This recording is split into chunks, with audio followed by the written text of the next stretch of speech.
In this tutorial, I'll show you how to fix a frozen or stuck laptop screen. First method is to refresh graphic driver.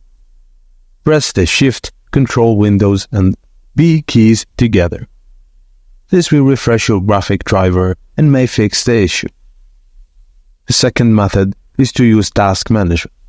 Press the Control Shift and Escape keys together to open Task Manager and click on the Processes tab. Look for any application consuming a high percentage of your CPU or memory. Then right-click on the application and select End Task to close it.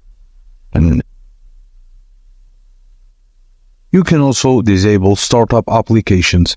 Just click on Startup tab in the Task Manager and right-click on each startup application and select Disable. Or restart Windows Explorer. Go back to the Processes tab and find and select Windows Explorer and click on Restart. And that's it, guys. Thank you for watching, and please don't forget to like and subscribe for more.